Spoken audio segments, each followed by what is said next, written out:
Swayam Prabha. Digital India. Educated India.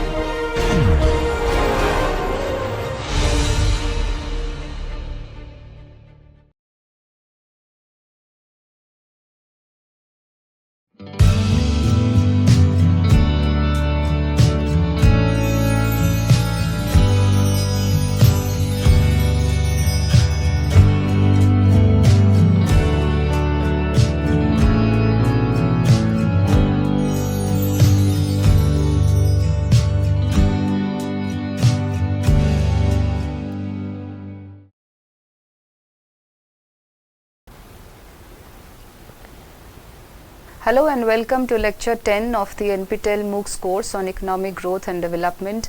We are continuing with our discussion on strategies of development and growth. So far we have covered the following. We have done balanced and unbalanced growth models. We also discussed some Schumpeter's analysis of growth, Rostow's stages of growth. In the last lecture we also looked at the big push theory and the critical minimum efforts thesis. In this lecture, we will be focusing on one of the very important growth models in the post-Keynesian era, which is known as the Harrod-Domar growth model. As like the other classes, let us begin with a recapitulation of the last class. In the last class, we looked at Rosenstein-Rodin's formulation of the big push theory, which was supported in a big way by both the balanced and unbalanced growth model strategists. We also looked at critical minimum efforts thesis of Professor Harvey Liebenstein, and Professor Harvey Liebenstein incidentally was also a very big supporter of the big push theory of investment. Rosenstein-Rodin's formulation basically said that there needs to be an increase in massive investment in certain identified sectors of the economy which can create large external economies, and in his thesis of unbalanced growth model he emphasized that these sectors should necessarily be those which deal with social overhead capital or infrastructure. Rosenstein-Rodin in his formulation of big push theory focused on three kinds of indivisibilities of production, demand and savings, and essentially what he was saying is that sectors such as the infrastructural sector, which is indivisible in nature, or the benefits deriving the nature of these projects are such that they cannot be divided into small units, and therefore the investment requirement for these kinds of sectors is huge. Similarly, he was talking about complementarities in demand or indivisibilities in demand and savings, which essentially means that if you're making investments in one sector and the nature of demand is such that related sectors products or goods are also required, then there needs to be investment made in related sectors as well. Because there exist complementarities of demand, investments need to be made in related sectors. So Rodin's formulation was that because these indivisibilities in production, demand and savings exist, and these indivisibilities, if not dealt with adequately, may lead to obstacles of economic growth of the developing countries. Therefore, there requires to be a big push in investment as far as these indivisibilities are concerned, and then these indivisibilities can then be transformed into creation of external economies of scale, which can then be taken advantage of by the private entities for the creation of directly productive activities. Now, incidentally, the big push theory also had a lot of support from both the balanced and unbalanced growth strategists, and the high development theory that we have been discussing so far also supported the big push theory in its variants at different points of time. In the critical minimum efforts thesis that of Professor Liebenstein that we studied, we saw that he was talking about mainly shocks and stimulants that exist within the economy, and there needs to be a generation of stimulants within the economy for economic growth to take place. And he also said that the generation of stimulants will depend on the attitudes and motivation of people and the incentives given to them. He was interestingly talking about two kinds of incentives here, zero-sum incentives and positive-sum incentives. By zero-sum incentives, he meant those kinds of policies which lead towards more of distribution and redistribution within the economy, but does not necessarily lead to capital accumulation or growth in the capital stock of the economy. whereas positive sum incentives are those that necessarily lead to increase in capital stock of the economy. So he was saying that while zero sum incentive will have positive distribution effects, they need not necessarily lead to economic growth within the economy, and certain critical minimum effort has to be given by the government in providing positive sum incentives to entrepreneurs within the economy, which will then transform themselves into stimulants and will ultimately lead to growth and development.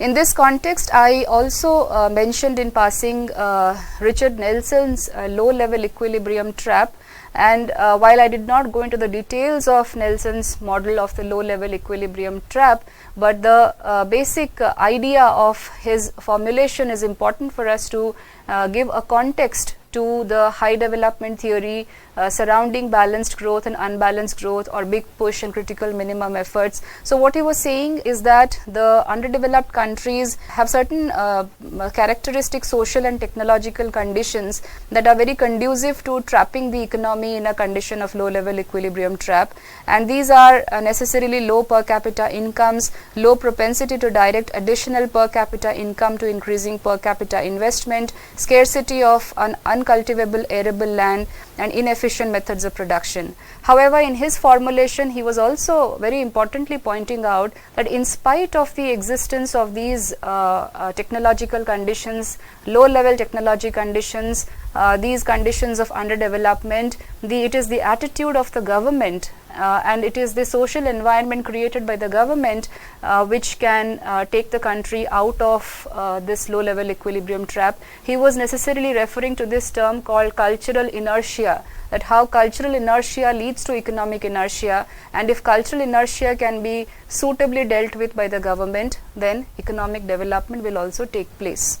Now let us move on to the topic of our discussion today, which is the Harrod-Domar model. And as like the other thinkers, I have been giving an introduction to the other thinkers, let us also slightly get introduced to who was Harrod and Domar. Roy Harrod was a British economist and he lived between 1900 and 1978. He is known for his textbook on international economics, and he has also written on Keynes, one of the most influential economists of our times, John Maynard Keynes.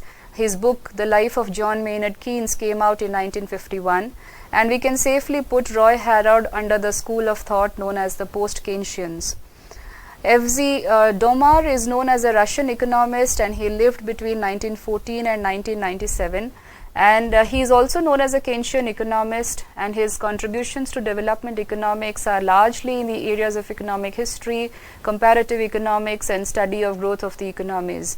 Domar was primarily educated in the then Russia, but he moved to America for his research in development economics. And Harrod-Domar model, as we know of, was actually developed independently by these two economists in 1939 and 1946 respectively. Because there are certain commonalities with respect to both of these models, they are put together as one of the most classical models of growth and known as the Harrod-Domar model.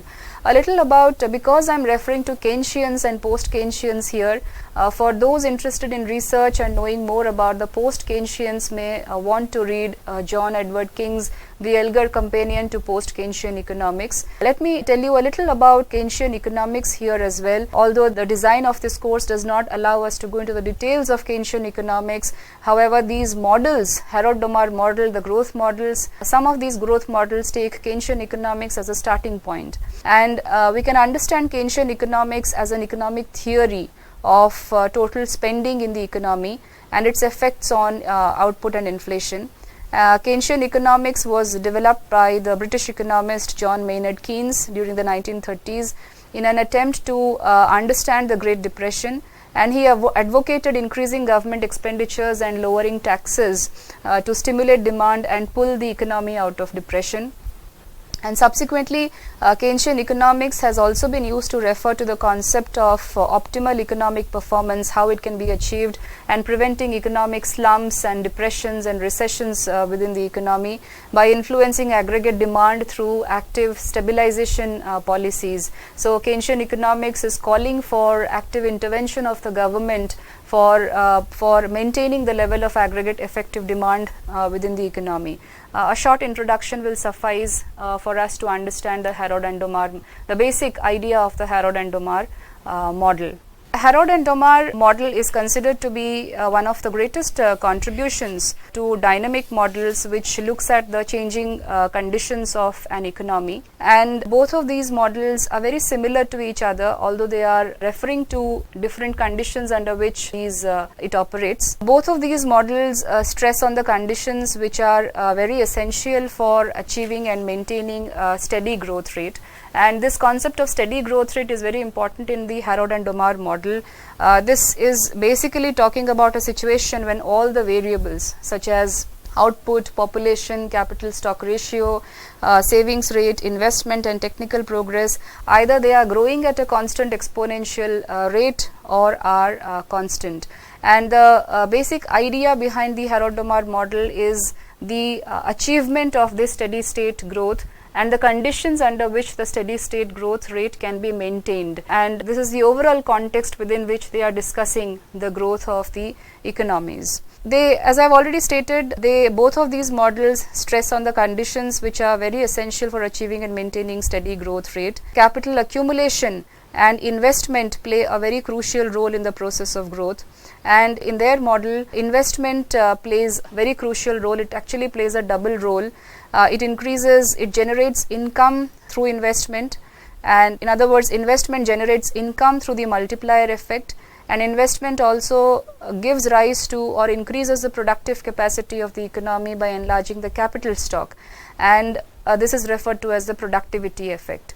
So these are the two important effects that Harrod-Domar model is supposed to be trying to convey, that these two effects are extremely important for an economy to achieve a steady state growth: the multiplier effect and the productivity effect. Multiplier effect concept is the contribution of Keynesian economics to the growth theories, and productivity effect is the contribution of the classical economists to growth models. So what they are essentially trying to say is that investment is very important.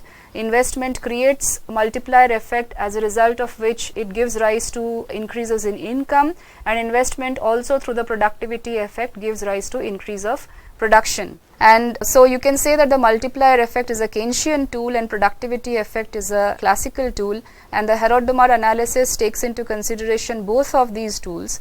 And the Harrod-Domar model basically tries to strike a synthesis between the multiplier effect and the productivity effect, and the simultaneous operation of these two effects, the multiplier effect and the productivity effect, gives rise to a dynamic equilibrium, which leads to steady state equilibrium within the economy. Like all models, the Harrod-Domar model also has certain assumptions. Let us have a look at the assumptions of the Harrod-Domar model. One of the first assumptions is that the economy is already operating at a full employment level of income, or full employment level of income has already been achieved for the Harrod-Domar model to work. Now, there have been various definitions of what is full employment in economics, and there are divergent views with regard to this. The classical economists come up with a different view of full employment, the Keynesians come up with a different view of full employment. But for the purpose of our model here, because we are looking at the post-Keynesians, or we are assuming functioning within a Keynesian setup, let us say that full employment basically means that there is no involuntary unemployment in the economy. In other words, it basically means that those who are seeking employment or those who want employment are definitely employed within the economy, and the aggregate level of employment or the aggregate level of output is inelastic when compared to the level of effective demand. It means that if the effective demand increases, then there may not be a responsive change in the aggregate level of output and employment, and that is the definition given by Keynes with regard to full employment. So some employment, voluntary unemployment might exist, but there is no situation of involuntary unemployment in this full employment equilibrium condition. The second assumption is that, which is a very standard assumption for most of these models, there is no government intervention, it is a closed model, which means that foreign trade does not take place. There are no exogenous factors or forces influencing the growth variables of the economy in this model. And you can also say that the government restrictions on trade and complications caused by international trade are ruled out here. Another assumption is that the propensity to save, or the average propensity to save, and the marginal propensity to save are equal to each other. That is, the absolute change in savings is equal to the relative change in saving, and we will presently see that how savings rate is one of the important parameters of the Harrod-Domar model, along with the capital output ratio. The propensity to save and capital coefficient are constant. The capital output ratio is constant, savings rate is constant, capital output ratio is constant. In this context, a very important thing to remember, which is that there are no lags in adjustment in economic variables such as saving, investment, income and expenditure. They all adjust themselves in the same period of time. So we can say that change in savings brings about the corresponding changes in level of investment in the same period of time, and all these variables relate to the same period. And this is a very important assumption of the Harrod-Domar model, that these changes are taking place in the same period of time, which means that investment is nothing but the change in capital stock. That's one of the identities of or assumptions of this model. The next assumption is that income and savings are all defined in the net sense, which means that they are all over and above depreciation, and depreciation charges are not included in income, investment and saving. And finally, that ex ante savings and investment, savings is equal to ex post savings and investment. There is functional and accounting equality between savings and investment. There is a concept referred to as observed savings and investment and expected savings and investment, which is basically ex ante and ex post savings and investment. And in these kinds of model, the observed saving is equal to observed investment, and expected savings is equal to expected investment. Now, given the assumptions of the Harrod-Domar model, Professor Harrod was raising three sets of issues with regard to understanding the growth of the economy. The first question that he was raising is that how can steady growth be achieved in the model with a fixed capital output ratio and fixed saving income ratio, or the propensity to save. The second question that he was posing is how can the steady growth rate be maintained, or what are the conditions for maintaining the stable growth rate. And the third question was how do natural factors put a ceiling on the growth rate of the economy.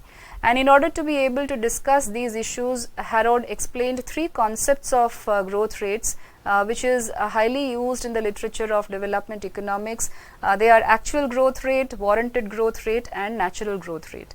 Now let us look at each of these concepts one by one. Let us begin with actual growth rate here. The actual growth rate is determined by the actual amount of savings and investment in the country. In other words, it can be defined as a ratio of change in income to the total income.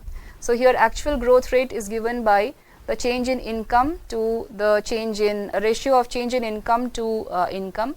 According to Harrod, a growth rate G is determined by two factors, the saving income ratio and capital output ratio, which remain fixed in a given period. And this relationship between actual growth rates and its determinants, the capital output ratio and savings, can be shown as follows. GC is equal to S, where C is the capital output ratio and S is the savings income ratio. And this equation basically explains the simple truism that savings and investment in the ex post sense are equal to each other. So it can be shown as follows. Here we already know that actual growth rate is shown as change in income to total income. The capital output ratio is nothing but the change in capital stock to the change in income. And since the capital stock is nothing but the change in capital stock is nothing but investment, so we can also show capital output ratio as investment to total income. Since as I said delta, so delta K basically shows the change in total capital stock of the economy, and that is the capital output ratio. And since the based on the assumptions itself, because there are no lag in the savings rate and investment taking place in the economy, so we can also consider change in capital stock as being equivalent to investment. So the capital output ratio can also be shown as I by delta Y. Savings rate is shown as a ratio of total savings to total income, and if we substitute all of these values in the equation GC is equal to S in the previous slide 1, then we get delta Y by Y into I by delta Y is S by Y, or investment is equal to saving. So this equation basically says that the condition for achieving the steady growth rate or dynamic equilibrium is that ex post saving must be equal to ex post investment. In other words, there should be accounting equality between saving and investment if dynamic equilibrium is to be achieved. So that is the concept of the actual growth rate that Harrod was talking about. Now let us move on to his concept of warranted growth rate. The warranted growth rate refers to the growth rate of the economy when it is working at full capacity by making full and optimum use of machine and manpower, and therefore it is also known as the full employment growth rate. So G was the actual growth rate of the economy, GW is the warranted growth rate of the economy. Now GW, you can interpret it as the rate of income growth required for a full utilization of a growing stock of capital, so that entrepreneurs will be satisfied with the amount of investment actually made. And like the actual growth rate concept, the warranted growth rate is also determined by two similar factors, capital output ratio and saving income ratio. And according to Harrod, the economy can achieve stable equilibrium growth rate if actual growth rate is equal to warranted growth rate, and the capital output ratio of the warranted growth rate is also equal to the capital output ratio in the actual growth rate. So here GW is equal to CR is equal to S, where GW refers to the warranted growth rate, CR denotes the amount of capital required to maintain warranted growth rate or the growth rate of output, and S is the saving income ratio. Now according to Harrod, the economy can achieve stable growth if G is equal to GW and C is equal to CR. That is, actual growth rate must be equal to the warranted growth rate. In other words, growth rate of income must be equal to the growth rate of output. Secondly, the capital output ratio needed to achieve G must be equal to the required capital output to maintain GW given the saving coefficient S. So that also amounts to saying that actual investment must be equal to expected investment if an economy were to achieve the objectives of stable growth. But what happens if instability occurs or instability of growth take place? Because this type of equality is rarely found in the economies where G is equal to GW. So there is a lot of potential, howsoever planned an economy may be, it is possible that actual growth rate is not equal to the expected growth rate or the warranted growth rate.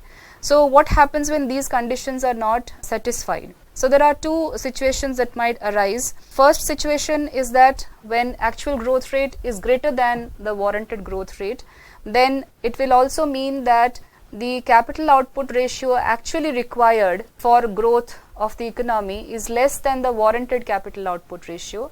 And a second situation might arise where actual growth rate is less than the warranted growth rate and the actual capital output ratio is greater than the required capital output ratio or the warranted capital output ratio. Now through arithmetic identities we can actually show that, let us try to prove the first. When G is greater than GW, C will be less than CR.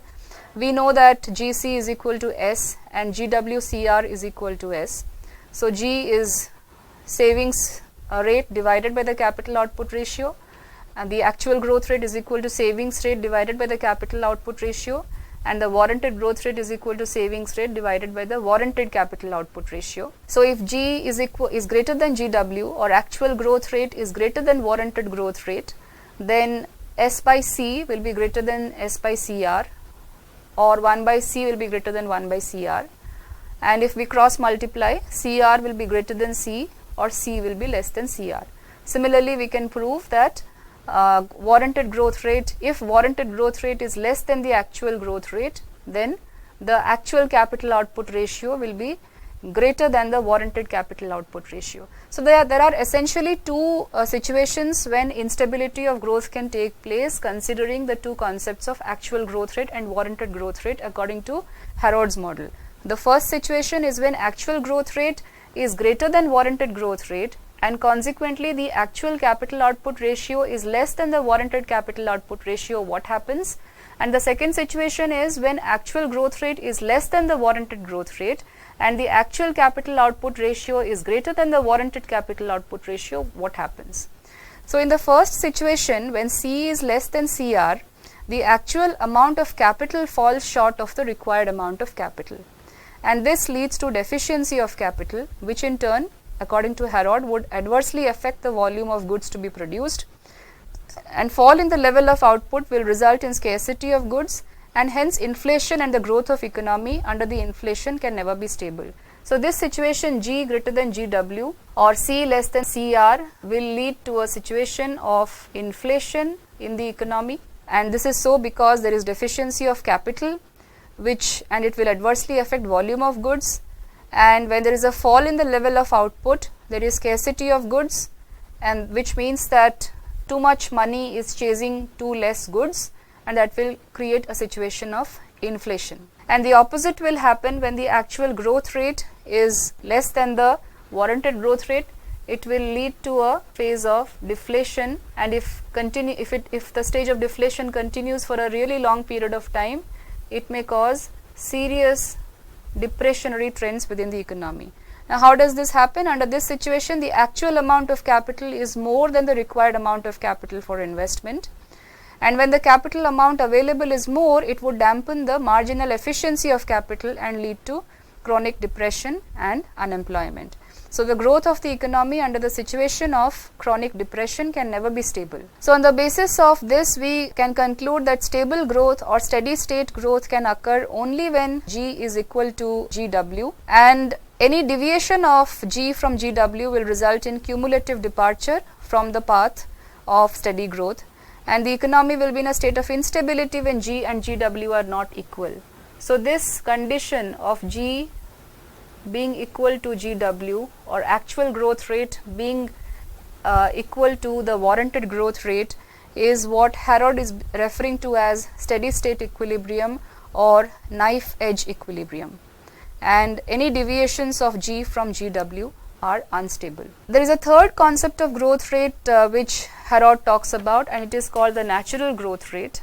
So Harrod says that the actual growth rate and warranted growth rate are all fine, but there is a concept of natural growth rate also.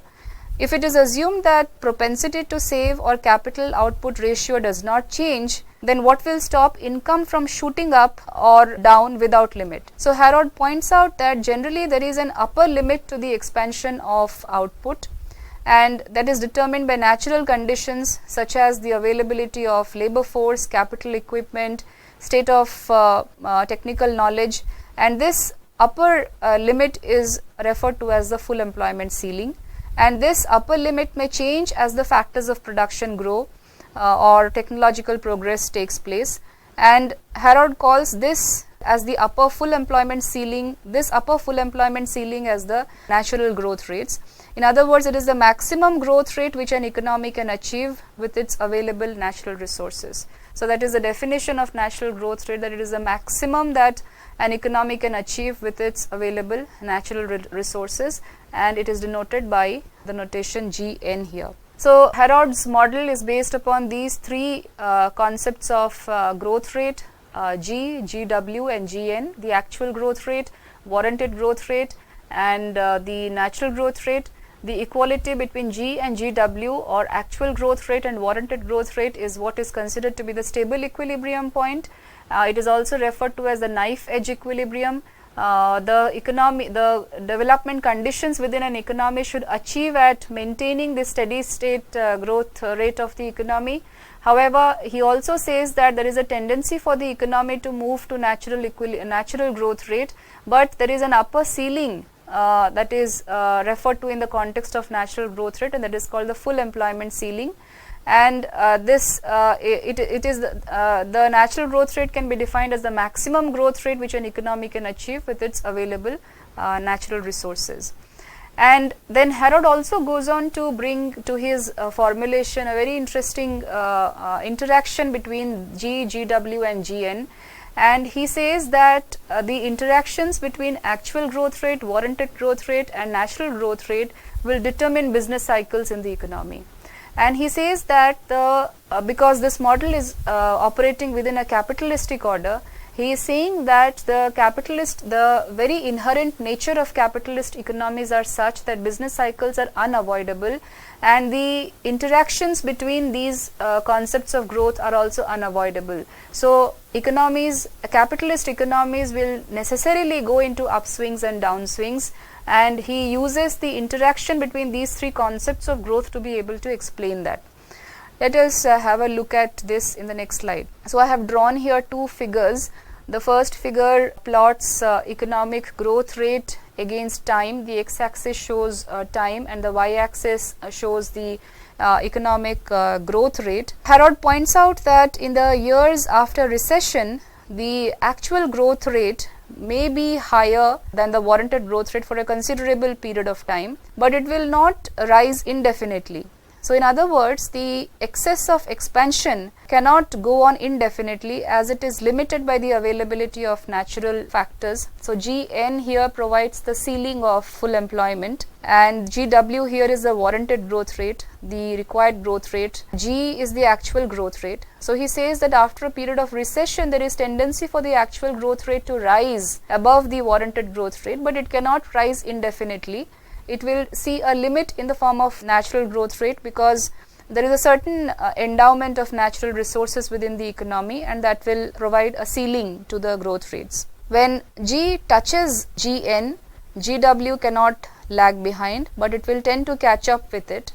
Since the rate of rise of G cannot be maintained, Gn will exceed G, and then a downtrend will start.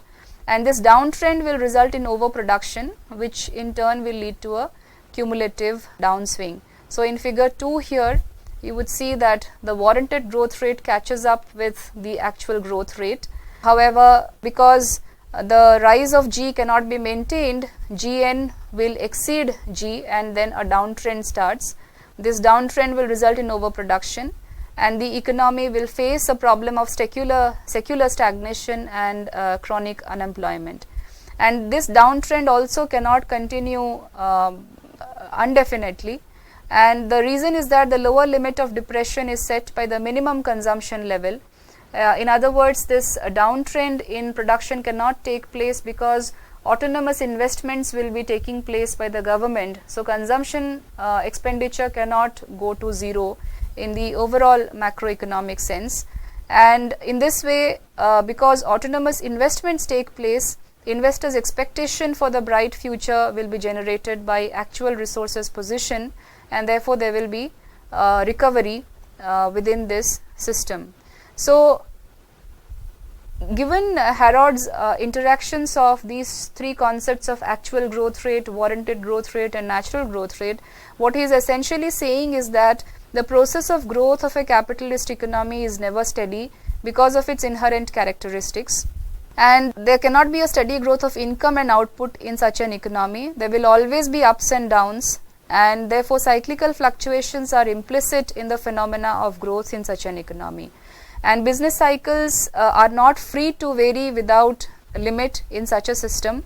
In upward direction, Gn provides a limit in the form of a full employment ceiling, beyond which real income cannot expand in short period because of the shortages of labor and capital. And in the downtrend direction, there is also a limit set by the floor of autonomous investments, because gross investments cannot be negative. So this in a nutshell is Harrod's model of development. He is talking about, he is trying to talk about two important determinants of growth in the economy with the help of the concept of actual growth rate and warranted growth rate. He is saying that savings rate is very important, and the growth of and productive capacity is one of the important determinants of the growth of capital stock within the economy. And here, with the help of these two concepts, actual growth rate, warranted growth rate, capital output ratio, savings rate, and the required capital output ratio and savings rate, if the steady state equilibrium will be achieved only when actual growth rate is equal to the warranted growth rate. And he also brings in the concept of the natural growth rate to explain to us that there is a ceiling with respect to full employment, and all of these three concepts he uses to show how business cycles are inherently are an inherent characteristic of capitalist economies, and capitalist economies necessarily need to go through upswings and downswings. However, the upswing will have a ceiling in the form of the productive capacity of the economy, the availability of natural resources within the economy, and the downswing will also face a ceiling in the form of autonomous investments made by the governments, so that gross investments does not become negative in an economy. Now, let us move on to Domar's model of economic growth. Domar's model is quite similar to Harrod's model of economic growth in the sense of the conclusions that it was trying to make. However, the way in which Domar's model has been formulated is slightly different from Harrod, and it is important that we look at this model too. Now, Domar was emphasizing that there is a necessity to look at growth from both the demand and the supply side.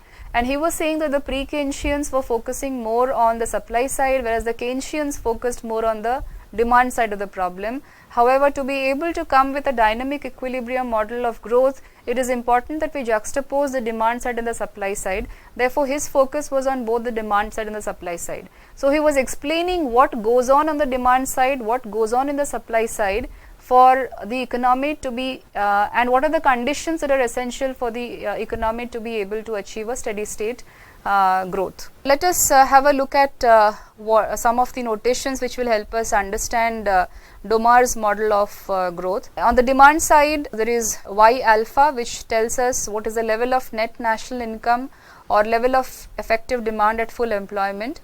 And the definition of full employment here is just the same that we have understood in the case of Harrod model, that involuntary unemployment does not exist. Involuntary unemployment of factors of production does not exist, although some voluntary unemployment may be seen. On the supply side, YS tells us the level of productive capacity or supply of output at full employment level. K is the real capital, and I is the net investment, which results in increase of real capital. So, and here also delta K is basically equal to I, or investment is nothing but the result of increases in real capital stock of the economy. Another important concept which I have already introduced in one of the earlier classes is marginal propensity to save.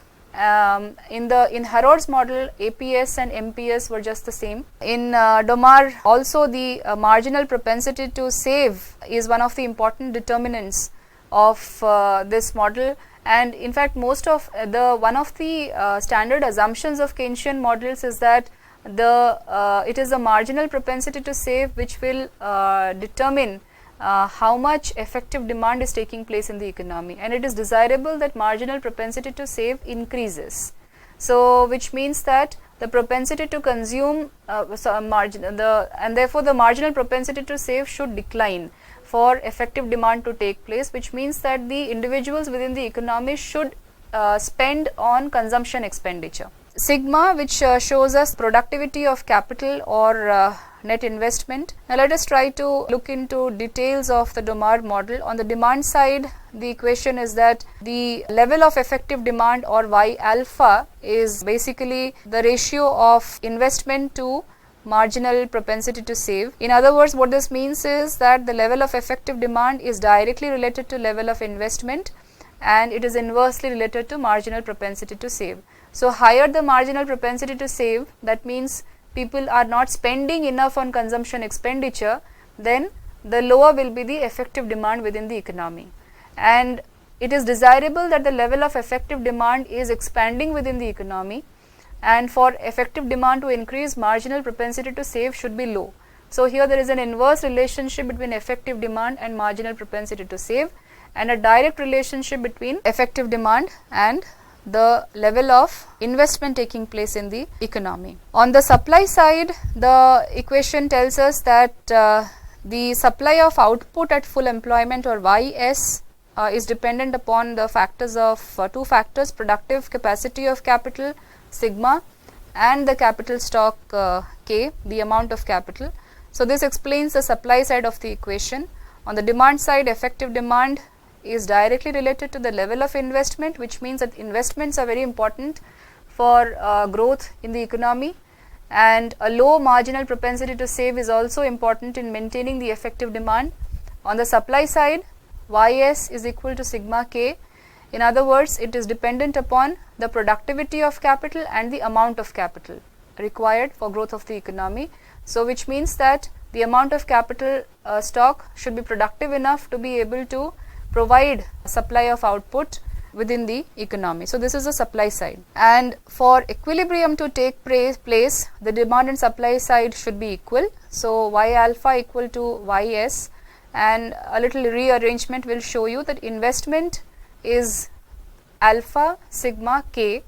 In other words, it means it's a product of marginal propensity to save, the productive capacity of capital, and the capital stock within the economy, and this is the condition for achieving steady growth rate.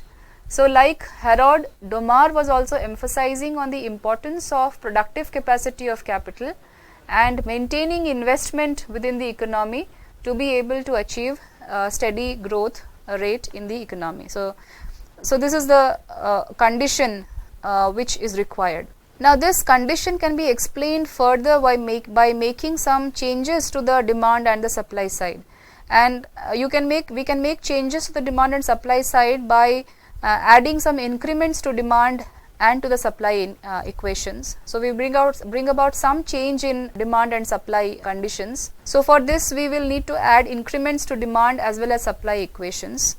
Now the increments can be shown as follows: delta y, so this is a change in effective demand within the economy, marginal propensity to and this is the change in capital stock within the economy, and marginal propensity to save is assumed to be constant because it remains constant on the basis of the assumptions that we have employed.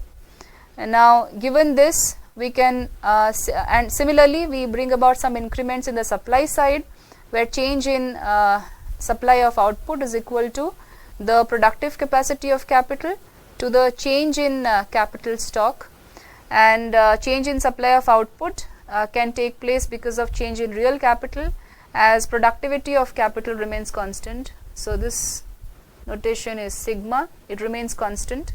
Now based on the assumptions, we have already seen that change of capital is nothing but investment. So if we substitute value of this delta k in phi with I, so we get change in the supply is equal to sigma I, and the equality between equations 4 and 6 will give us the condition that change in investment, ratio of change in investment to investment is equal to productive capacity of capital into the marginal propensity to save.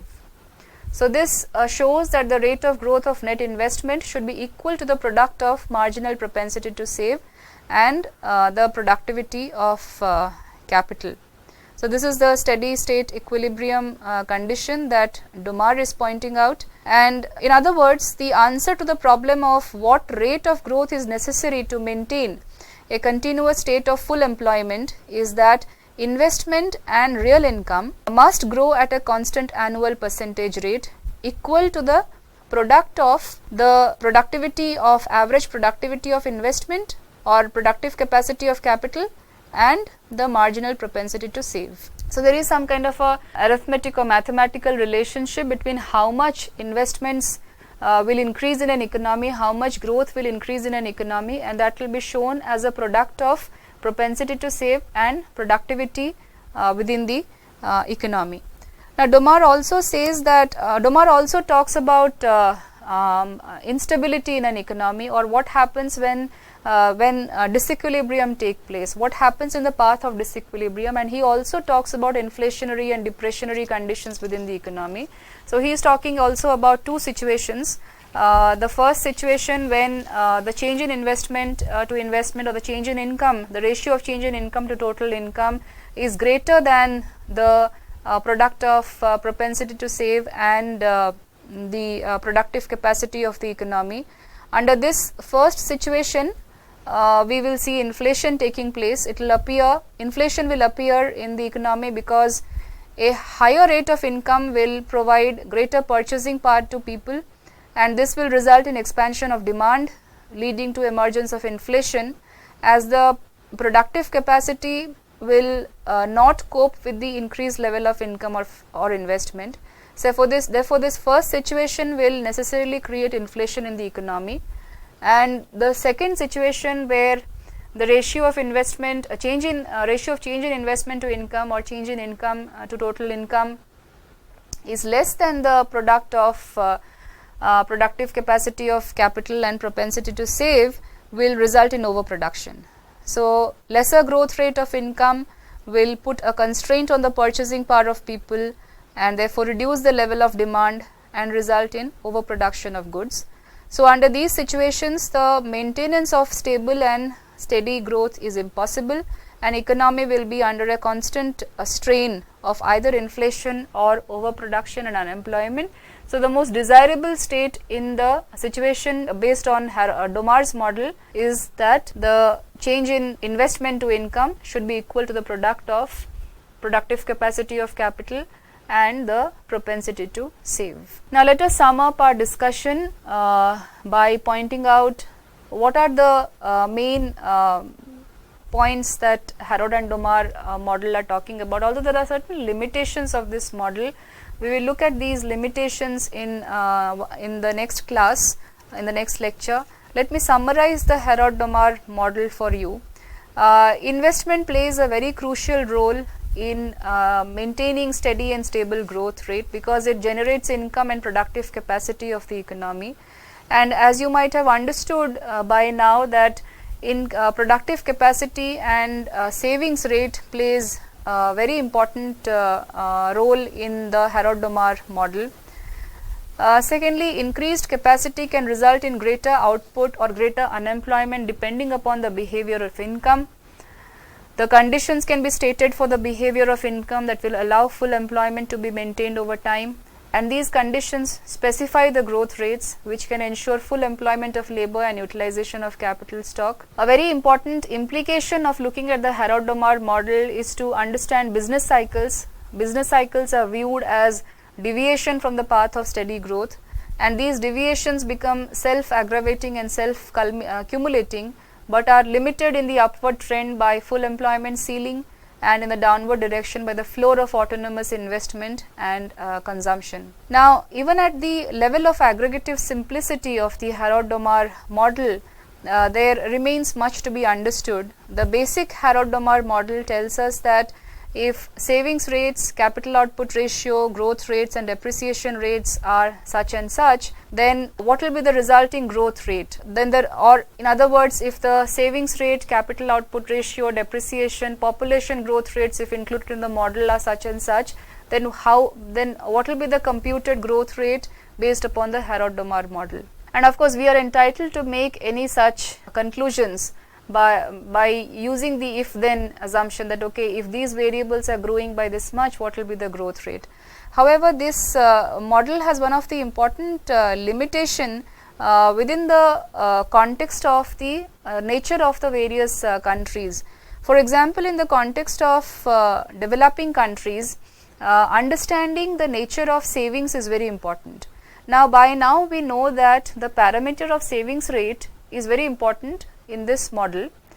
So what it essentially means is that the government or the policy maker should be able to maintain a certain savings rate for capital accumulation to take place within the economy, or savings rate should be maintained at a certain level such, or savings rate should be savings should be generated within the economy at a certain level so that investments can take place, or capital output ratio can be maintained, or productive capacity of the economy can be maintained, and if it is maintained, then economic growth will take place. But consider a society in which on an average the amount of expenditures that you require to maintain a basic minimum standard of living is about $150. However, the income that you have is about $100. So in the situation where your expenditures exceed income, it is not possible for you to maintain a savings rate. Then how is it possible for the government or the policy maker to be able to maintain a certain savings rate within the economy? And as we by now know that in the absence of the desired amount of savings, investment cannot take place, And then how will this growth model function when savings rate is not adequate? And that is where probably that model needs to be opened up for international trade to take place, or loans to be taken in by from the international community, credit to be taken in by the from the international community, or dependence of the economy on international credit and foreign aid. However, the Harrod-Domar model in its simplicity is considering a closed economy, and within the closed economy setup, and considering that all of these assumptions of full employment are met, the steady state equilibrium growth can be maintained only if these conditions are met. In the next lecture, we will look at the limitations of the Harrod-Domar growth model. We will also